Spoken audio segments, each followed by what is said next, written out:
Hopefully this all works. There we go. Oh wait, you know what I just realized is that I should have been checking over here. Oh, okay. Michael, can you hear me? Yeah, I can hear you. Awesome. Can you hear me? I can hear you. Wonderful. We figured it out. We Right, did. let me We mess figured with it all out. Technology is so fun, Genius. right? So we keep everybody's expectations real low, so when things like this happen, it's just part of the show. Just like, oh, look at us doing that thing again, you know? Yeah. What are you drinking? I saw you. Is that a beer you have there? Yeah, it's actually a dry hopped Klostaller. Whoa. I don't think I've ever had that before. Is it yum? So it's actually a non-alcoholic beer. Okay. Oh, but does it taste good? Because I have had I have actually non-alcoholic beers upstairs, Sure. and it's like the taste it's kind of potatoey or something. Yeah, so it's not like an O'Doul's. Okay. It's won a couple awards, so it does Ooh. taste good. Oh, But good. Okay. We have I that. do have to drive in a little bit. So Yeah. I try not to- No, that's good. What do Mix we those have? two. The Guinness one. What's that? The one that Oh, Guinness made? Caliber. Caliber or whatever. Yeah. Mhm. I don't know. I'm not We sure got about that it still. discount. Yeah. All right, Michael Pickens, everybody. Yay! Thanks for coming on. I don't know if did you know Yeah, that I thanks was for going to having be me. here to hang out? Everyone talks to Dave, so they're Oh always yeah, like, I forgot oh, to tell wait, everybody there's... that Mary does most of the talking. I'm more the the producer, but we interact a lot. Yeah. So I want to ask, and I do this every time because it gives me hope, but can you talk about your journey to liberty? Like, how were you raised in a libertarian household, or was there a lot of politics No. going on? No. Okay, I feel that is a lot right now. Yeah. Tell us how you found your way to liberty then. So definitely didn't grow up in a libertarian household. My dad listened to conservative talk radio, Oh, yeah. Rush Limbaugh, Sean Hannity, a bunch of these, Warhawk type Sure. radio show Yep. hosts. And I found liberty. It was Ron Paul's first run for president. Well, not the first run for president. That was in '88. But his run in 2008. Yes. And his first time on the debate stage, and he said, the terrorists don't hate us because we're free and prosperous. They hate us because we've been over there meddling in their business since 1953. And at that time, I had no clue what a libertarian was. I had no idea, what he was talking about at all. So I started doing the research and started learning more and watching his videos and reading and studying and, learning about libertarianism. And just a lot of it was, yeah, this makes sense. This is something that I've kind of been looking for, the way that I felt, but didn't feel like I was a part of either Republicans or Democrats. Yes, so many people feel when they find out what a libertarian is and what they stand for, they're like, that's it. Like, Yep. I have felt this way for so long in my life, but I didn't know where I belonged in the two-party system. They try to put us in these boxes. And I love what you said about that, because I remember when 9/11 happened and they tried to say it was, they hate our freedom. They hate our freedom. That's why they came over, And I learned the term. I was still a statist at the time. So I was just like, oh, they hate our freedom because, But, and then later I learned the term blowback, and it was like, whoa, holy moly. And that was because of Ron Paul. So, whew, that is... Yeah, so a little more background. I remember when 9/11 happened, right? And I actually signed up for the Army to join. But when I was 15, my dad called the cops on me for smoking weed. So I got arrested, had to go through drug diversion. But when I went to join the Army, I went to be a linguist. I signed up to be a linguist. And with a linguist, you need a top secret security clearance. So I went off to boot camp, and my Army recruiter at the time told me not to say anything about that drug charge. He said, oh, it's not a big deal. It was a long time ago. You were a kid. All good, right? And then actually when I was there, they called me in and said, you know what? We found this drug charge on your record, and you're going to have to pick a new MOS, a new job, basically. And they gave me a list of options, and I was like, I don't really want any of those. So I'm not going to continue. Were you allowed to do that? So, Oh, that's nice. You had that option. well, yeah, because I signed up to be specifically in the contract the MOS was a linguist. So I signed up for that. So That, they were yes. basically like, well, no, you need to sign for this now. You need to sign for another one. You need to pick something else. And I was like, well, I actually signed for. Yeah, so to be your a linguist. contract So if was you're like not, void. if I'm not going to be a linguist anymore, then I'm going to Oh, go home. thank God. Oh my gosh. Do you feel like Yeah, you really dodged a literal bullet, but also a metaphorical one? You know what I mean? Like, Yeah. holy moly. I actually do feel that, yes. Yes. So I'm glad that that happened. I'm very happy with the path that I'm on right now. Yeah. Oh, My life would look goodness. completely different if I went on that path. Mm-hmm. Exactly. Hi, Bridget. Now, tell us how. Okay, the Libertarian Leadership Academy. Is this something that you created, or that you are just like you are a part of? You found and you wanted to be involved with?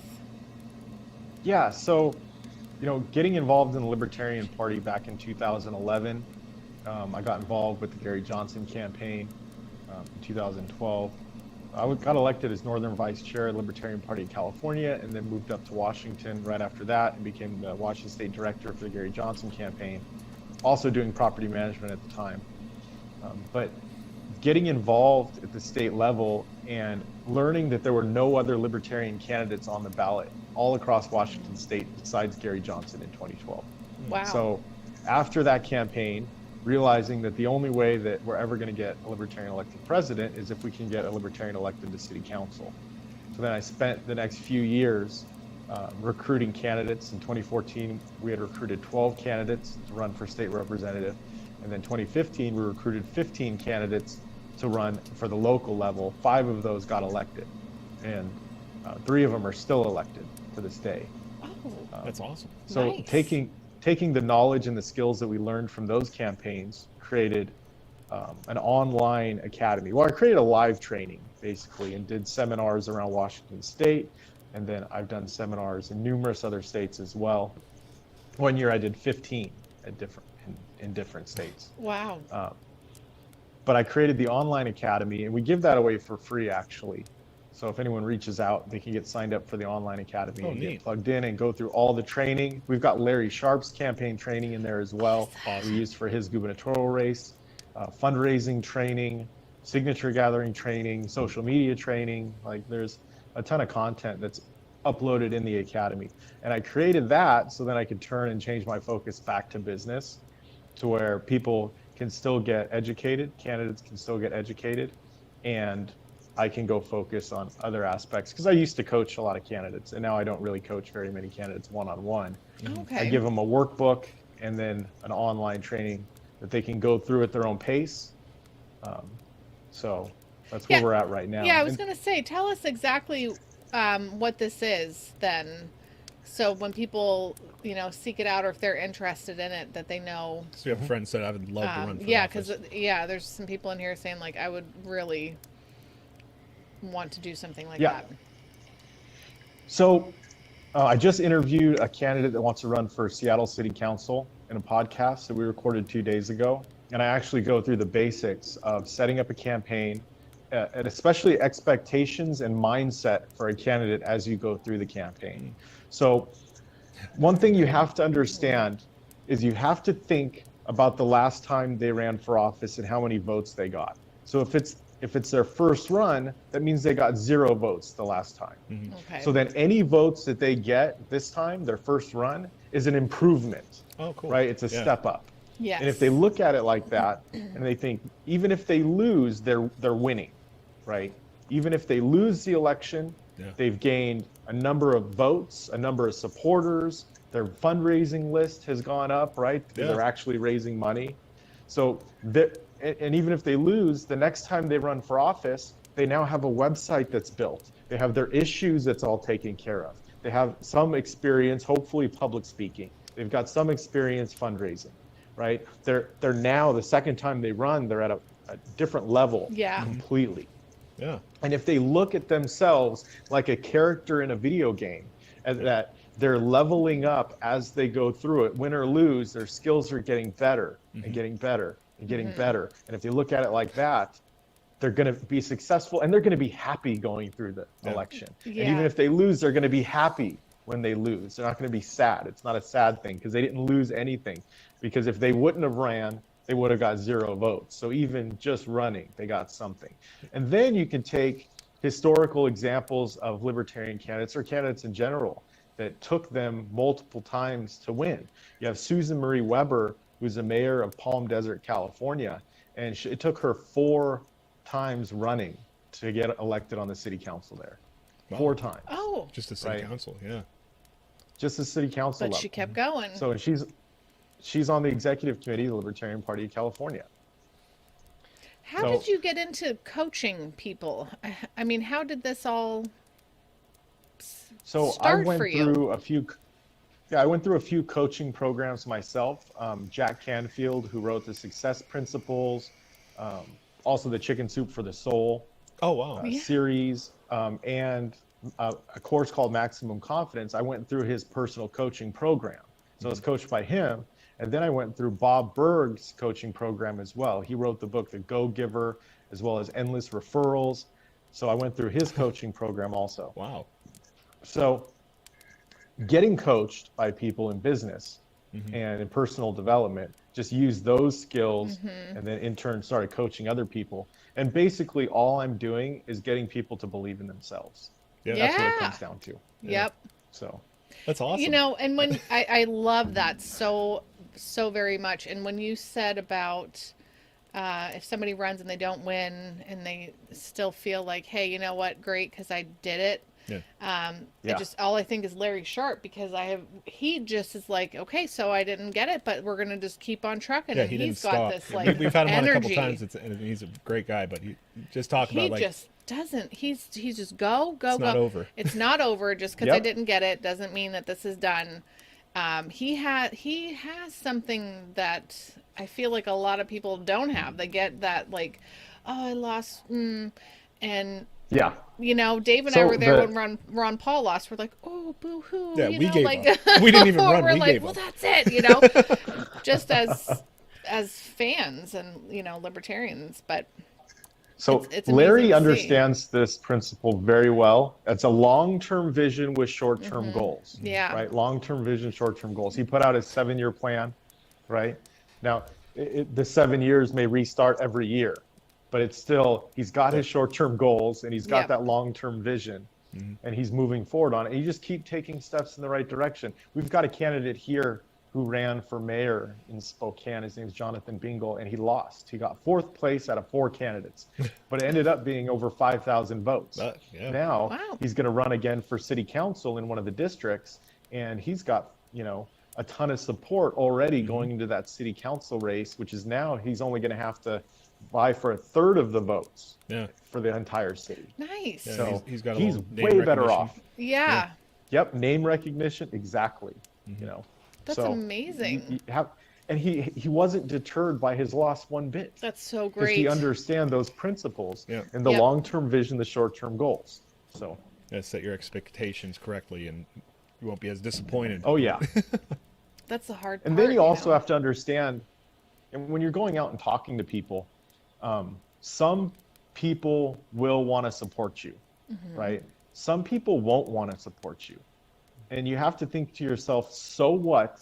Someone out there is waiting to hear this message. Yeah. Right? SW, SW, SW, SW. Some will, some won't. So what? Someone's waiting. And you just have to keep talking to people. Like, can I write that down? Yeah. That's good. Yes, you absolutely can. Wow. So, woo, I like that. Some will, some won't. Yeah, because the haters can hurt. You know, even if it's just one voice. Can ruin your whole I love the haters, man. The haters are awesome. They're like fuel to the fire. You know what I mean? Because when, you know, I don't know about you guys, but I have a terminal illness, and my doctor said I maybe have like, I don't know, 50 to 60 years to live, and then that's it. I'm dead. You know? It's like this. So I really don't starting give a was shit. weird. I know. I'm like, I don't know about what? you guys. That's hilarious. That's really so good. it's the thing. Yeah. You know, you're gonna have your haters. You have to think to yourself, like, whose mission is more important? Is their mission more important, right? Or is your mission more important? Right. So, and I would, you know, dare to say that your mission is more important. So no matter what they say, you keep trekking forward, If you need to hit the block button, hit the block button. Hit but the you just block keep button. moving on with your life. I was practicing that earlier just in case. I never knew how to block Yeah. people until like people came in that needed blocked, and then I'm trying to like learn while we're streaming. You know? Like, okay, I gotta be ready for that. Oh, Yeah, man. yep. So Scott Peterson here in the comments said that Tom Woods boasted about monetizing the haters, and I remember seeing Yeah. that Oh, yeah. post, and it was like, yes, heck yeah, dude, that's awesome. Like, go for it. Yeah, people want to waste their energy and all that on hating, and it gives the other people more, like, it fuels their Yeah. fire to go forward and do stuff. Hopefully. So, yep, Oh, yeah.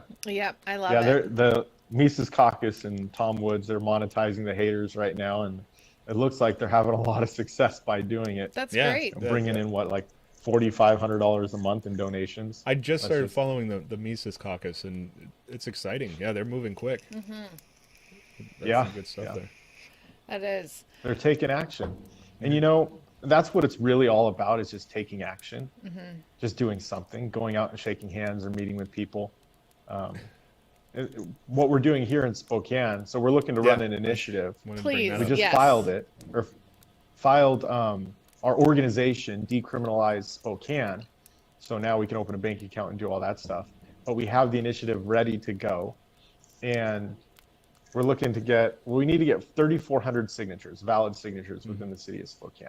Now, there's going to be a lot of people out there that are going to support us and a lot of people that won't support us, but it doesn't matter. We're just getting out there and educating people on the non-aggression principle, Yep. on maybe some of the benefits that entheogenic plants can have to treat trauma and PTSD and the Absolutely. homeless crisis, right? So that's, we have a homeless crisis here. There's a lot of other cities across America that have a homeless crisis. Yes. Where if you look at it and you go and you talk to these people on the street and you have conversations with them, you start to quickly understand that it's not necessarily a homeless crisis, it's a mental health crisis. Yeah, usually. There's Yeah. people who can't hold a job, that have trauma or PTSD that they can't overcome, that harm their interpersonal relationships, Yeah.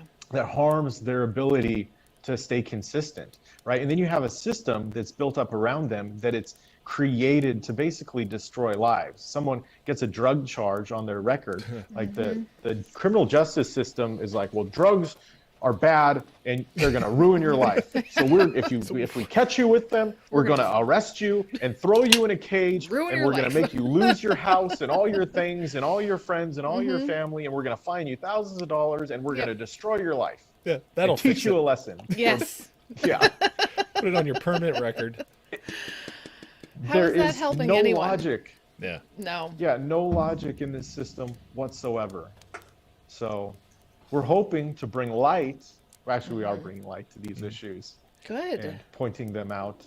But the shelters around here. So homeless people can go in the shelter and they have to be checked in by like 7 o'clock in the evening. And they kick them out at like 6 o'clock in the morning the next day with all their stuff. Yeah. So how is anyone supposed to get their life back together when Yeah. they have to take all their stuff, all their belongings back out on the street? Yeah. Now, the city of Spokane, if you want to build a tiny home, guess what? It's going to be $5,000 permitting fee to build the tiny home, like for their permission to do it. Yeah. So we have a housing gap. So we have houses and we have condos and we have apartments and we have mobile homes, but the mobile homes are still $600, $700, $800 a month. Wow. Right? Apartments, looking $900 to $1,200 a month, sometimes more. Yeah. Right? But you have this huge gap at Yes. the $100, $200 level that, a tiny home would fill in that gap. Yep. But the city of Spokane is not allowing it. Same with other cities all across the country. They're not allowing that. So if we're going to look at the homeless problem from a holistic approach, you have mental health, and then we need a stepping stone, right? And we're not necessarily saying the government needs to provide the stepping stone. The government needs to get out of the way, so Yep. we have developers like Grant Keller here in Spokane, who wants to build a tiny home village, who can't because Yes. the city's not allowing it. Yep. Yeah, I mean, imagine it- from a capitalist view, you just buy a little bit of land, throw up a bunch of little houses, even though they're only like $100 or whatever rent a month. you can squeeze a lot of them in a small area, and then people have a roof over their heads and somewhere to set a warm, foundation, safe place to be, to make their lives better. Yep. $5,000. So they have a foundation, right? They have a foundation, and now, if you look at some of the research that's coming out of John Hopkins Psychedelic Research Center, which they've just recently reformed, they're showing that with one treatment of iboga, which is a cactus, that heroin addicts are able to kick their addiction. One treatment. What? Right? They're showing that, with one treatment, they're showing that psilocybin treatments combined with binaural beats as well as affirmations, positive action affirmations, while they're listening to it, as they're going through the psilocybin experience, they're able to heal trauma and heal PTSD and rewire neural pathways. This is all new science that's coming out, but it's been suppressed because of the FDA and the DEA. Reefer madness. Yeah. Oh, reefer madness. Yeah. It's so frustrating. That's another one. It's so frustrating. That's another one. When I was little, when I was 11, both of my grandmas got diagnosed with cancer around the same time. My mom's mom was pancreatic cancer. My dad's mom was breast cancer. They both started going through chemotherapy and radiation. And both of my parents worked, so they watched me while I was a kid. And I remember playing games with them, and one of them having to get up and go throw up. Right. And then they started losing their hair. They became emaciated. Right. They lost muscle mass, and eventually they got jaundice in their eyes, were bedridden, and then they passed away. And they both died within 6 hours of each other on Thanksgiving when I was 11. Oh my gosh. So you can imagine how traumatic that was. Wow. Right? Dude. As 11 years old. Now, fast forward, in my early 20s, and I started learning more about cannabis and the endocannabinoid system and RSO, Rick Simpson oil, and these people who are being treated and curing their cancer, right? And now I own a CBD store, and we provide full spectrum cannabis oil, and we have cancer patients that. Yeah. Nice.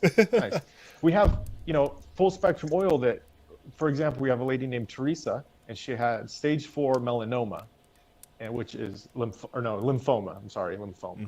And she's been taking, high doses of it, and her swelling in her lymph nodes have gone down, and she hasn't felt this good in years. Wow. But her doctors told her, her oncologist told her, that the only option she had was chemotherapy and radiation. They didn't offer any type of nutrition plan to change up her diet, to stop intake of sugar, which feeds cancer. They didn't tell her any of this stuff. So she has come in here, and I've had to, pass resources over and studies and diet plans and everything else, but she's doing fantastic. Oh, man. But when you do more research and you look at the pharmaceutical industrial complex, and you realize that the average, chemotherapy radiation treatment over the course of a year is $108,000. And these oncologists, have multiple homes, and they, there's $500 billion in the cancer industry. That includes some of these nonprofits, with the pink ribbons. Let's go on a walk for breast cancer, or you got, Kentucky Fried Chicken with pink buckets, and you have, Pepsi with pink cans, and the NFL with their pink, that's causing it. Wearing their pink stuff. I can't even fathom believing that somebody would be that evil for power or money. Like there's always that joke. I don't know, man. Epstein didn't kill himself, so there's some evil people out there. Okay, yeah. There are. Okay, now, and that is, I've been down some rabbit holes, and there's some evil people out there. There are some evil people. What people will do for money. Yeah, I was going to say the greed. The amount of suffering that they're putting other people through. They can't find a cure for cancer. Because if they found it, where is that $500 billion industry going to go? I was just wasn't this just today we were talking about that? I think so. Yeah. I mean, we talk about it, but I was like, I brought it up today again, or last night. Like, I can't believe that there's not like a little bit of a cure for at least like one of them. You know, like there's so something. many, and they're so diverse. And they've gotten to where, like, I mean, AIDS was like huge when I was in 6th grade. It was like Magic Johnson has AIDS, and AIDS is, and that dude's still alive. And now they've gotten to where it's like they have stuff that's it helps prevent the spreading of it. It maintains where you are if you have HIV. You can actually live a healthy life, And I'm like, cancer. We can't do anything about the cancer. What the heck, Yeah, well, speaking of cancer, look at the public education system. Right on. You've got this right here. Huge, yeah, same here. You've got this huge industry that's built up. My mom's a teacher, right? I love her.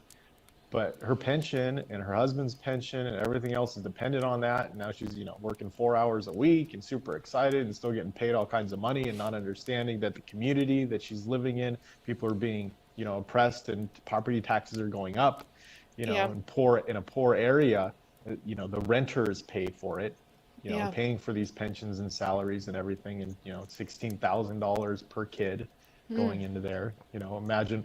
I look at that, I'm like, dude, if I got an extra $16,000, per child, imagine, the stellar education they're able to get. They're getting an awesome education as it is right now, but interacting with public school children is just, when our kids do it, you can see there's difference. Yeah.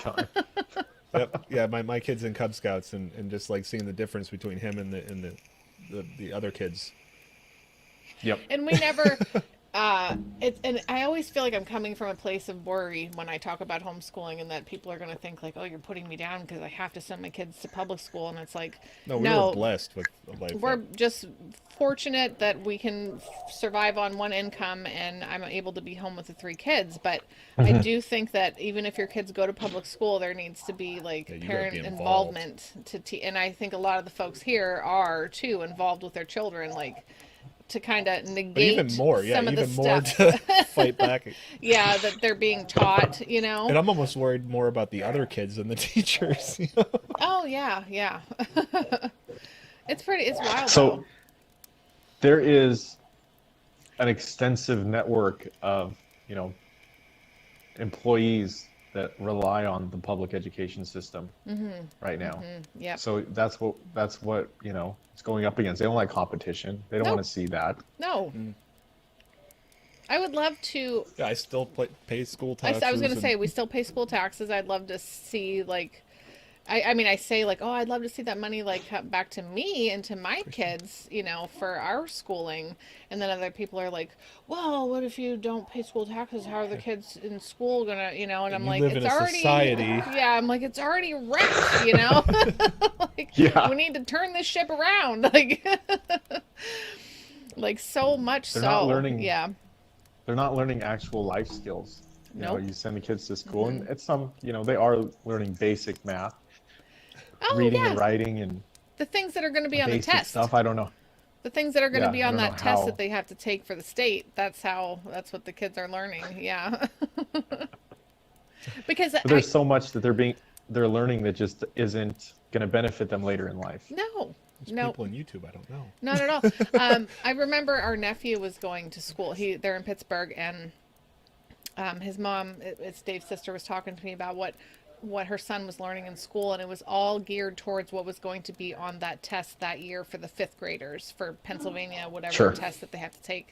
And I was like, wow, that's that is not okay, It's all geared towards the test, not about you or what's going to be going on in life. What you're doing.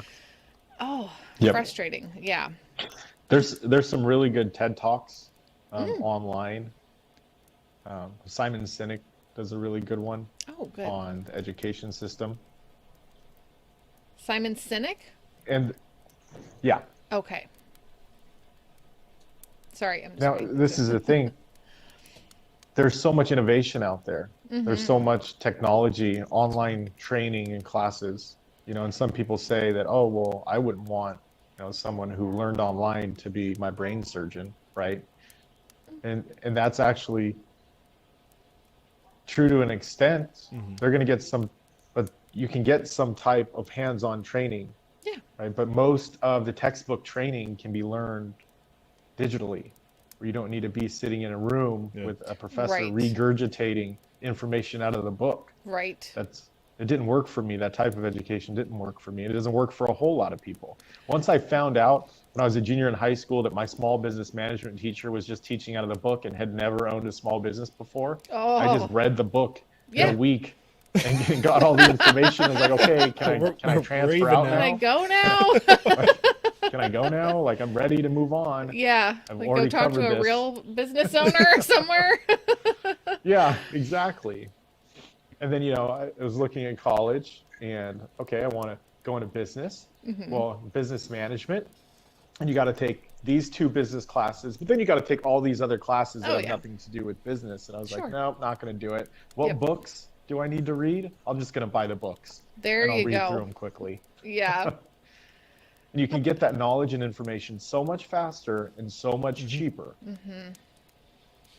Ask Michael if he is a gamer. Oh. So, I used to play strategy games. I remember playing Warcraft, like 1, 2, and 3. Oh, okay. Like back in the day. Oh, back in the day, before Right. World of Warcraft. Before World of Warcraft. Okay, yeah, I played. I have one of those. We never got into that. Thank God. Yeah.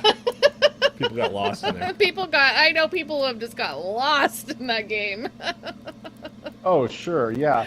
But because I did, play strategy games like that where you build up your character, so if people who play games could then translate that character and that experience to their real life, they could excel so quick. So much. Because if you look at every skill set, right? You could go through I've learned graphic design, I learned website creation, public speaking, I've done stand-up comedy, business management, accounting. Like, there's so much that I've learned and become proficient at by just taking that concept of leveling up your skills and leveling up your character in your own life and applying it to yourself.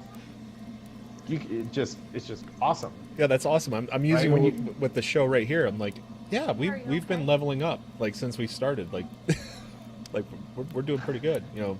Even though nice. Okay, honey, hang on. Maybe us as a show hasn't changed, but all this background stuff has a lot. Oh yeah, you've continued to get better every single show, right? You improve it a little bit more. I'm sorry. One of our kids is. Do you want to go up or do you want me to go up? What? It's David. I'll go up. Okay. Sorry. Our oldest has, I think, like night terrors sometimes when he feels anxious. Sure. And, so I have the monitor on here. Mama, I'm scared. So Dave's really good with that kind of stuff. But okay. So what? I'm sorry now because the kids, my brain just went. Boop, I'm trying to get back on track to what we were talking about. So leveling up your character in real life. Oh yeah. Yes. I want to do that. I need to do that. Yeah. I need to level up my character. We put together a training. The Campaign Success Workbook has some of it in there on leveling up your character. Oh, great. Because the campaign that you're running, you have to learn new skills, right? You have to become a good public speaker. Yes. You have to learn how to build relationships with people in the community, right? There's so much that you can learn just by reading and then going out and applying. The book, what is it called? How to Win Friends and Influence People. Oh, yes. Right? So yeah. It's an instruction manual on going out and shaking hands and having positive conversations and, leaving the conversation with someone who at least feels good about you, if not a supporter or a friend, right? So you could read that book, go out in the public, read it again, go out in the public, and there's so much like that's out there.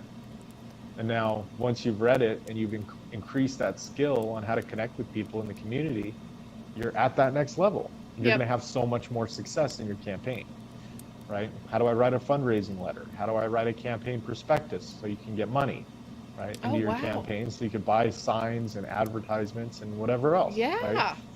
There's so much to a campaign that can be learned step by step, and you just get better and better until you are technically a professional campaigner, right? You are at the Larry Sharp God status, campaigner. Right.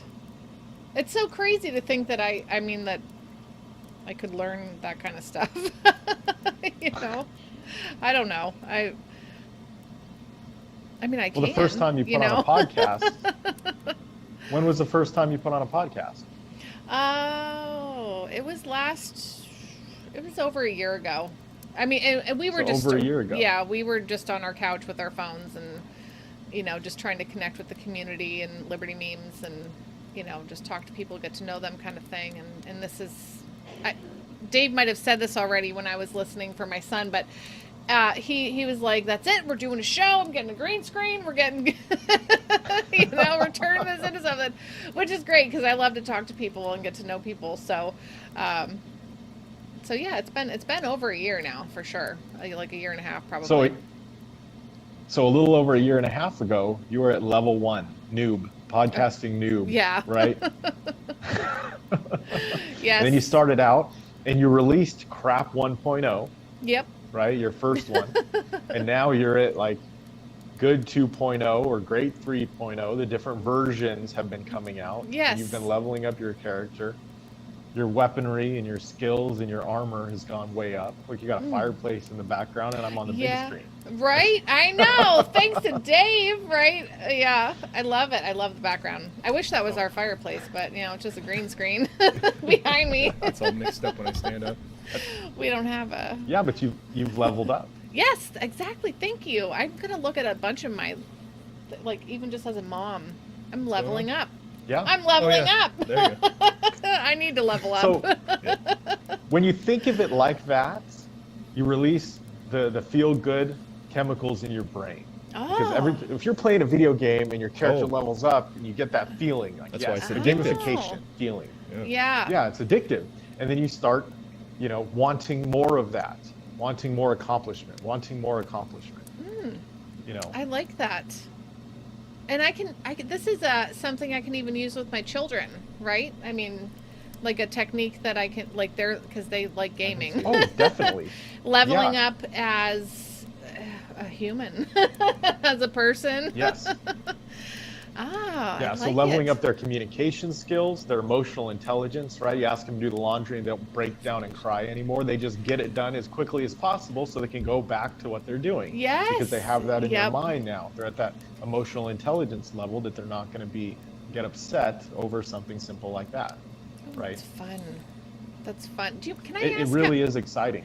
Can I ask how many kids you have? 3. Oh, so do we. Okay. Awesome. Oh, yeah. And they know this concept and they understand it very well. Yeah. You know, our 11-year-old daughter, she makes these little hemp Christmas ornaments, and she shovels snow. Last year, she actually was able to purchase a bike. But her communication skills, like she gives presentations and she's confident while she's doing it. And she looks at everything as a skill. Oh, I love that. And I'm going to level up myself, and I'm going to level up myself. And they also love playing Minecraft, right? Yep. We're a Minecraft family. With Minecraft, they go in the game and they're building their Minecraft life, right? They're building their house and their village and their castle and everything else, and they're building that up. And then I'm like, okay, well, now use that in real life. Build up your real life. What do you want in your life? What do you want to build for yourself? What do you want to do in the future, right? They both want to, or they all want to work for themselves in the future. They don't want to have a boss. They know this already, right? The 5-year-old knows that she's going to own a business and she's not going to have a boss. No one's going to tell her what to do. That's so great. I want that for my children so bad. I so badly want that. They're already naturally geared towards that anyways. Yeah. Yeah, they are, right? But there's certain things that they have, you know, that they need to get done. They have to take responsibility at the same time for their stuff. Yes, right? And the self-discipline and picking stuff up. And having pride in what you do, make it a good job, what you've done, that it was good work. And because you can't level up if it's not good. Yeah. Oh man, I'm loving this so much. Gosh. This is so great. Do you do any kind of talks on like the homeschooling thing and parenting at all? I actually applied to do a TED talk on this whole level up concept. Oh. I didn't make it this time around, but they asked me to apply again for next year. Do it, please. I'll keep doing it. Yes. And let us know. And then I've done campaign training, and I have the workbook, Campaign Success Coach, and in there it talks about leveling up your skills and all the skills you need and all that good stuff. And I give it away for free. It's a PDF, so someone would just have to print it out front and back You're good to go. It's like 65 pages. And there's a fill in the blank. So you could actually fill in all the spots that you need for your campaign prospectus. Oh. So every aspect of that. How do we get our hands on these kinds of things? And I mean, any and all of I'll them. just shoot you an email. Okay. Fantastic. That's great. If anybody in the comments section were to be interested, I mean, is this something that we can share So with I just them? sent it to David. Okay. So he's got it incoming. Awesome. Yeah, feel free to pass out around to any of your listeners. Oh, good. Also, my email address is in there. It's michaelpickens@libertarianleadership.org. If you shoot me an email, I will give you free access to the Academy and the workbook to print out. Oh my gosh. That's super exciting. I just feel like this would be really good for people in general, you know? Like, everybody better yourself. Let's all do it. I mean, also, this year, I'm not doing as many conventions as normal, but I am doing a comedy show at the Libertarian Party of Florida convention this year. So it's a comedy roast. Oh. I did there last year, and they loved it so much they invited me back. So that's exciting. Okay, you got to get it. That's talk a little bit of the comedy. Yeah, that's thing. where I got the promo meme from. I was kind of like, trolling your account, looking through it, and I'm like, oh, because I always look for like something else that people are interested in, just because I need inspiration because I make a new meme every week. Yeah. So it's like I'm running out of ideas, and then I'm like, and then I search Google for like 2 hours trying to find the right picture to steal.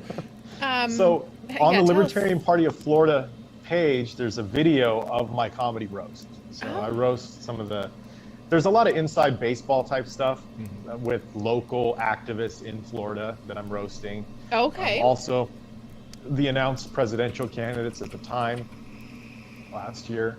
Oh, all right. This year I'll be roasting all the presidential candidates again. Woo! Right? Do it! It's gonna be fun. I wanted to ask, do you watch the debates? I mean, just for comedy sake? I do, yeah, I do. Yeah. I watched the one in South Carolina. I watched the one in New York. Yeah. Do you do it for the comedy, or do you do it because, I mean, they're all lying anyway, but do you watch it for other reasons? Are you talking about the Democratic debates? Yeah, that's what's going on right now. Yeah, the last one I watched was the first one, so I haven't watched them recently. Yeah. No. We tried to cover them. It was horrible. Like it was like so 3 days depressing. of like recovery, like psychological recovery. Yeah. The first day was like, woo! here. And then the second day I'm like, I'm dead inside. We had a friend who's really into politics and who's really good at talking about it and analyzing and stuff, and we kind of like counteract him with just our like ignorance and like, comic look at that guy. slapstick. So yeah. we're making fun of their looks, and he's like really upset about what they're saying. I'm like, so-and-so said that. Let's do a shot. It was fun, but it was. It was harsh. Yeah, by the second day of each one, it was pretty rough. It was really like, I felt a little dead inside. Yeah. How did you get into the comedy? Where did that start for you? I started coaching a local comedian because we do the level up training once a month here locally. Okay. So I started coaching a local comedian a little over a year ago. And he was brand new. And I just taught him the concepts. And I went out to one of his shows, and because I helped him with the process, I realized how easy it was. And I just started writing my own stuff down and practicing it in front of the mirror like I would with any speech or any training. Yeah. And went up on stage and did it. And you just did it. So. Do you have no fear of speaking in front of people? I used to have a fear of speaking in front of people, but fear is an interesting concept. Yeah. Right? If you break it down into an acronym, FEAR, you have fantasized experiences appearing real. Oh, okay. Or false experiences evidence. appearing real. False evidence. Yeah, false evidence. I like the fantasized experiences appering real. That's because that's if you even go more and accurate, speak in front of a group of people, like what's the worst thing that can happen?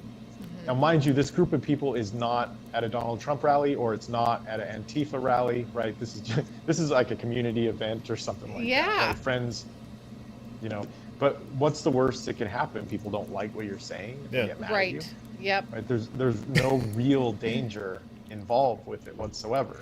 Actually, so it's just fantasized. When I was searching for the meme to do for tonight, I actually came across an article where the guy climbed on stage and hit the comedian with a stool. So there is Kendall's here. Yay! Hi, Kendall. So there's a little. Well, I think my biggest fear is just seizing up and just. Yeah. But I love talking, and I love talking in front of people. It's like a captive audience for me. So, like, if I'm speaking in front of a group in a room, you know, I'm like, unless you all get up and go to the bathroom at once, you're here.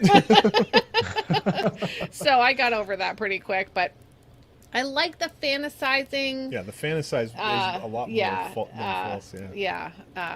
Evidence. So you have two options when that feeling of fear comes up. You can forget everything and run, or you can face everything and rise. Those are your two choices, and it's also the same FEAR acronym. That's a lot of acronyms. That's awesome. I'm loving this. It's a lot of. I'm full of acronyms.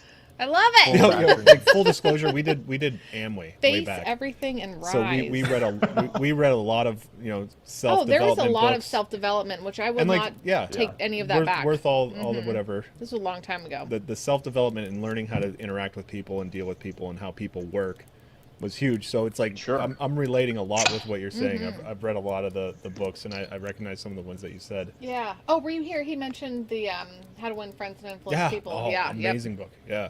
Yep.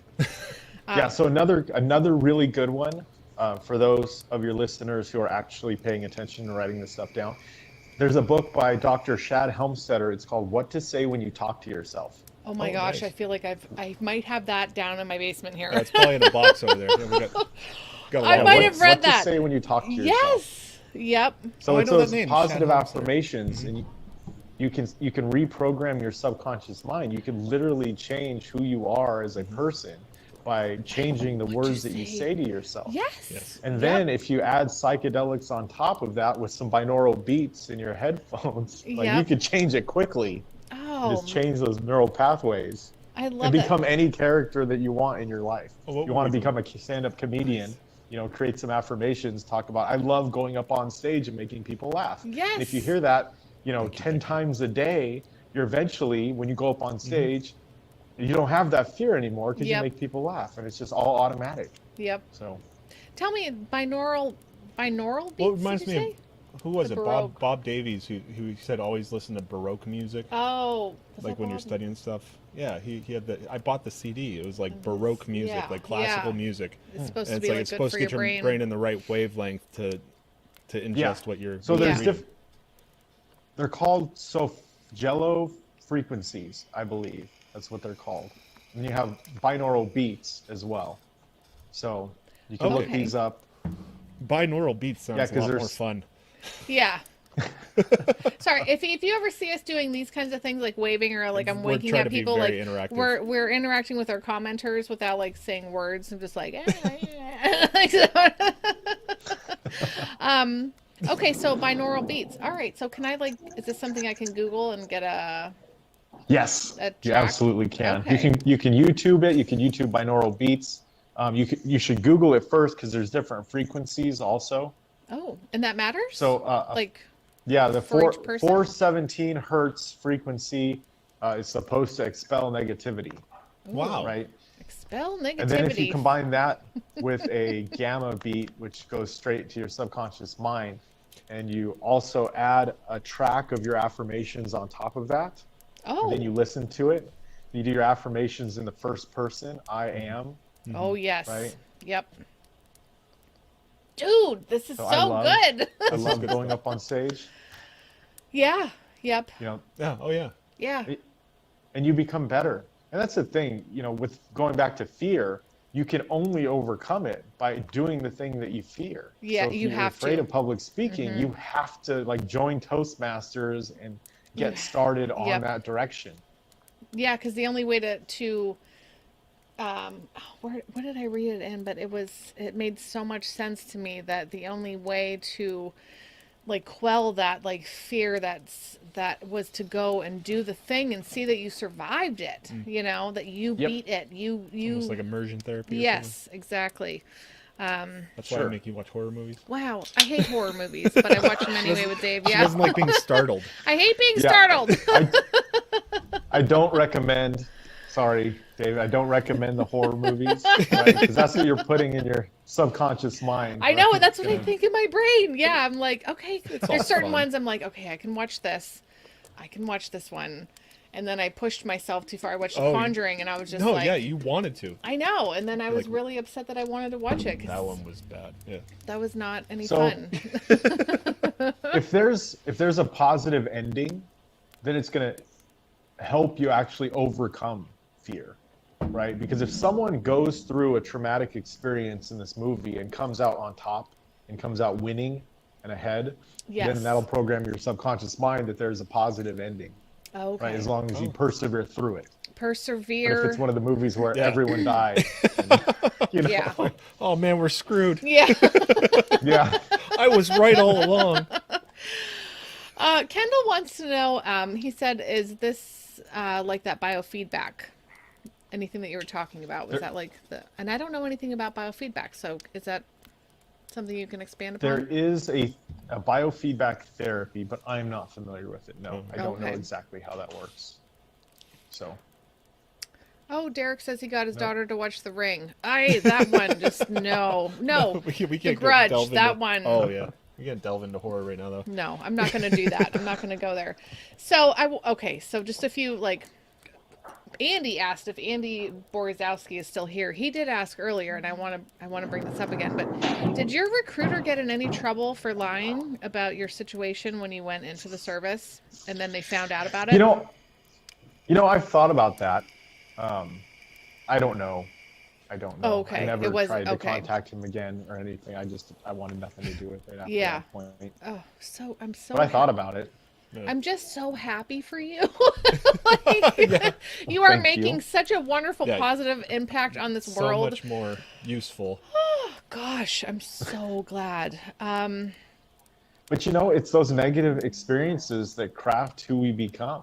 Mm-hmm. Having my dad call the cops on me when I was 15 and getting arrested, and thinking about later in life how ridiculous that was, and seeing other people having to go through the same things, even today, now, people under 21, they can't smoke a cigarette. They're going to end up in jail. I know. This is ridiculous. Right? Absolutely now, ridiculous. Yesterday, law-abiding citizen. Today, criminal.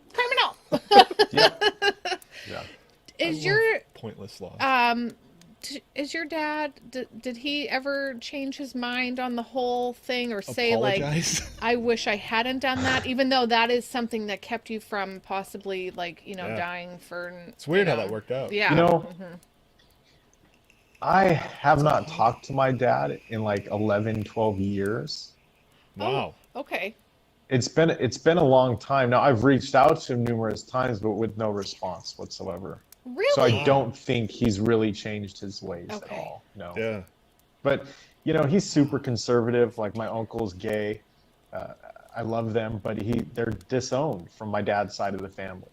What? It's just, it's really sad, to have that type of prejudice. Yeah. Yep.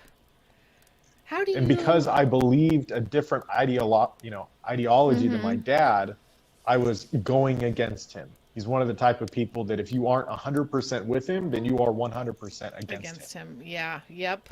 Oh, man. So it's unfortunate. It is. Right, but that's the emotional intelligence, different levels of emotional intelligence. If you don't work on your personal development whatsoever, you're going to be stuck. Right? And there's a lot of people out there that are like that. Yeah. And getting people to open their eyes to this is something that we really need to do. Letting people know that there's more than one viewpoint on certain issues. There's more than one side of the story, and a lot of times there's 3 or 4 sides to the story. And it's we have okay to be listen. open enough. Yep. You have to be open enough to listen and understand that you don't have to accept everything that's being told to you. Right? You can listen to many sides of the issue and then make an educated decision. Whereas some people, they just listen to one side and they're right and that's it. Yeah. And then it's just shut down. They don't hear anything else. Yeah. Yep. That's so, I find that a lot, and just talking to people or watching other people interact, with the blue team, red team, that kind of stuff. And it's like, my team, and it's like, but you guys, you're just shouting talking points at each other. You're not Nobody's even having a discussion. No one's actually listening, Nobody has principles. They can't argue their points. Yeah. Wow, we make fun of the Republicans and Democrats, but there's a lot of that even in the Libertarian Party. Oh, yeah. Oh, what? Yeah. What? Are you well, obviously you're not a real Libertarian if you're going to say that. Exactly, right? Oh, my gosh. Derek says that hearing, contrary views is very healthy, and it super is. But a lot of people, even in the Libertarian, they feel like it's an attack on them personally. I think it's just go ahead and listen. You can just say like, it's okay. I don't agree with you. It's fine. In all of your activism, you have to ask yourself, is this helpful? And whatever it is you're doing, is this helpful? Is it going to help us get elected and reduce the size and scope of intrusive government, or is it going to hurt us? Right? Is a 2-day long bylaw debate going to help us, get libertarians elected? No. The answer is no. Right? I'm excited this year for the national convention because they've taken the bylaws and platform down to like 4 hours total. I'm pretty amazed. Wow. Because I would always walk out during those things because there's nothing in there that's going to help us get elected. Right. That's going on in that room. Yeah. You got better use of your time. For sure. Oh. Yep. I'm going to watch this interview over. This is really, really good. No, this is so good. I want my kids to be a part of this. So let's talk a little bit about the initiative. Yeah, right? Please. So we have the psilocybin initiative here. Well, actually, it's for all entheogenic plants. So, magic mushrooms. I was going to say, you're using big words. Cactus. Okay. So any type of psychedelic, that's what it covers. Any type of psychedelic, right? So it decriminalizes it, makes it a zero-sum priority for the Spokane Police Department. Please and thank you. And it opens up research. Mm-hmm. Oh, yes. Now, the only thing that stopped me from running a local initiative before is I just never thought of it. And then now that we're thinking about it, getting other cities to do the same thing. There's 62 cities in Washington State that have the initiative process, right? And it's something that I've learned recently. Yeah. Oh, we could do this all over the place. Yeah. Now, there's other states and other cities all across the country that have the initiative process.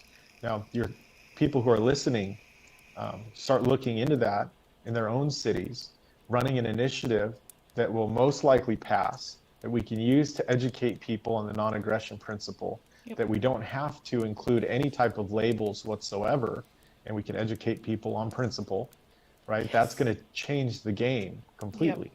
Yep. People shouldn't be locked in a cage. Why? Because they own their body. It's called self-ownership. This is what it means.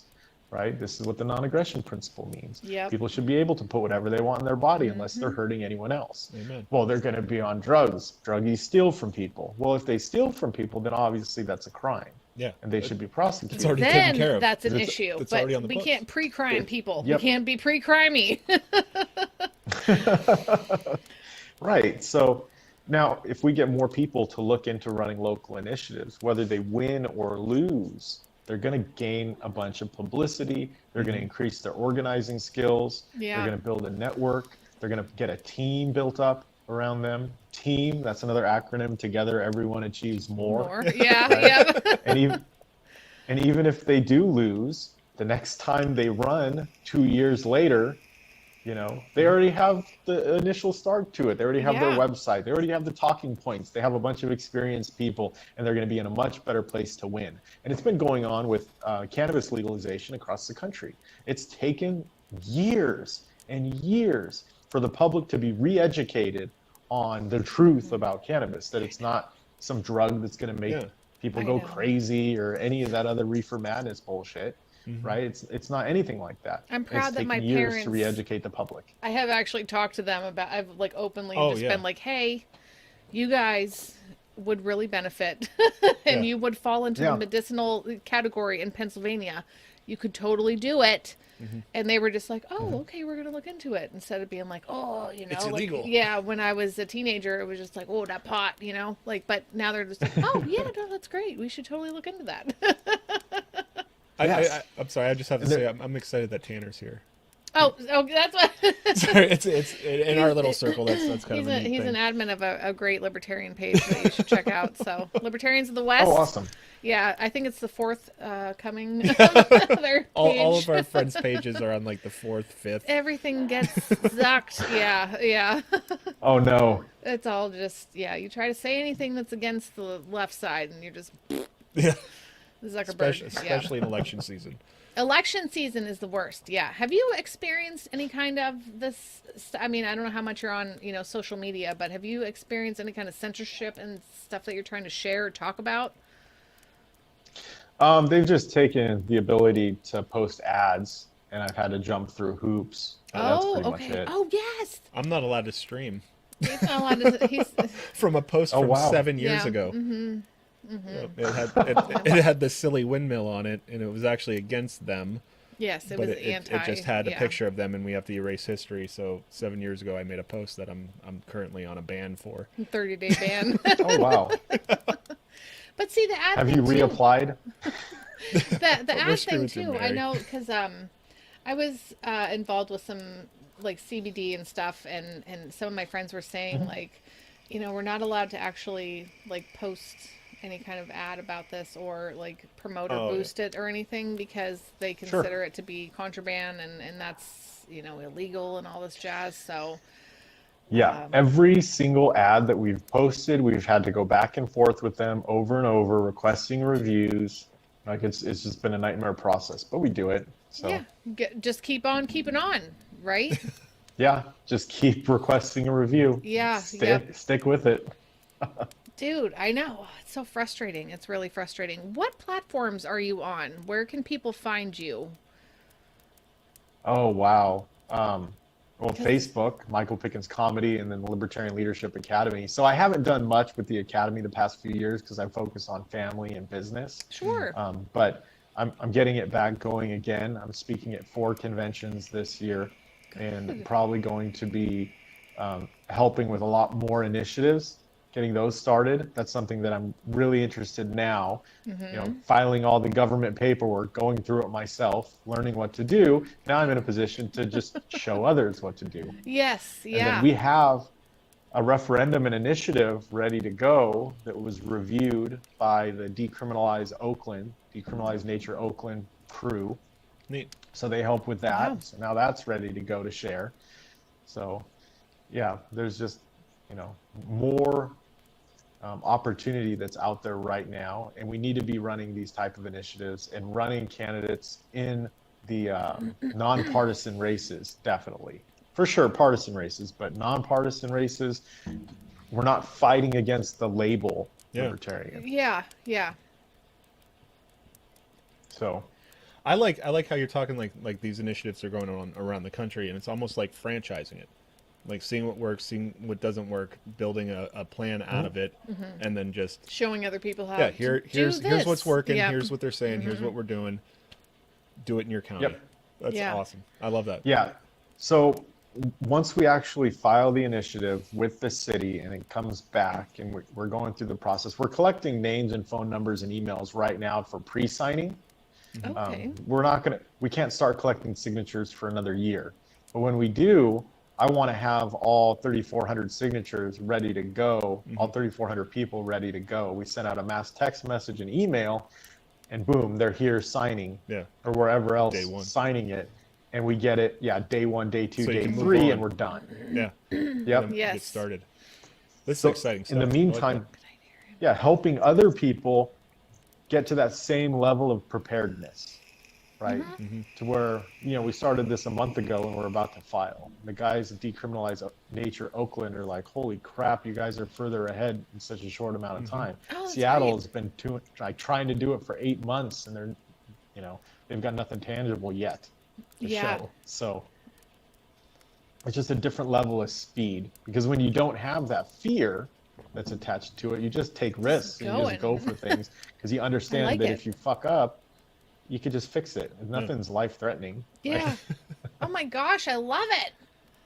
I love it so much. Boy, you give me hope. I'm like mathematical and engineering, and like I like the idea of systematizing something and making it efficient. Sure. And just drop it and it hits the ground running, and there you go. And I mean, as much as I focus on the next level, get to the next level, level up. I love that shit.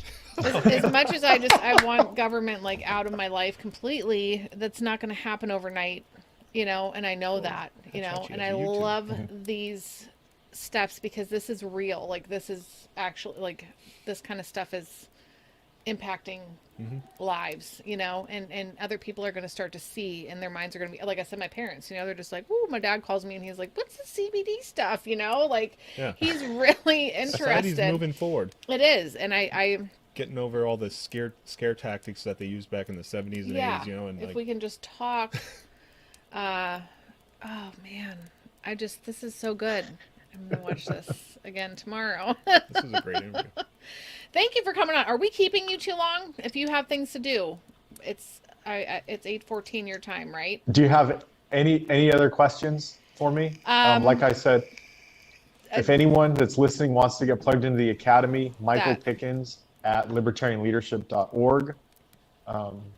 Love to come back on after we've started collecting signatures or whatever else. Yes. Please do. Please do. I don't want to keep you if you have, you know, you have a family, you know, and I understand that. So, thank you so much for coming on. This was great. Everybody check them out. Go to Libertarian Leadership. Yes. Institute. Yep. And come back, please, and tell us how things are going. Give us an update, because I want to hear all of it. I really do. This was so great. Yeah. And the website is libertarianleadership.org. To get signed up for free, though, you have to email me if you can afford it. $5 a month. Please sign up for it, because that helps with travel and whatever else. Absolutely. Now that I'm getting back into it. Absolutely. And then also our hemp company, northspokanecbd.com as well. So anything you purchase on there, that also helps. North Spokane CBD.com. You got it. CBD.com. Okay. I got Caleb. His question is more of a statement. Wait, how do you spell please go subscribe to Libertarians of the West. No, really, they're a fantastic page, and that's why Facebook keeps taking them down. So please just, you know, go check them out. It's actually spelled Spokane, Spokane. Yeah. CBD. So Libertarians of the West is like the Western United States? Not at all. No, I think Libertarians of the West. Are we the West? Just like maybe Midwest. Like no, I mean, but just as like America considered Western. Is America considered Western? But I want to share this website, North Spokane CBD. But no, they're fantastic. Oh yeah. North Spokane.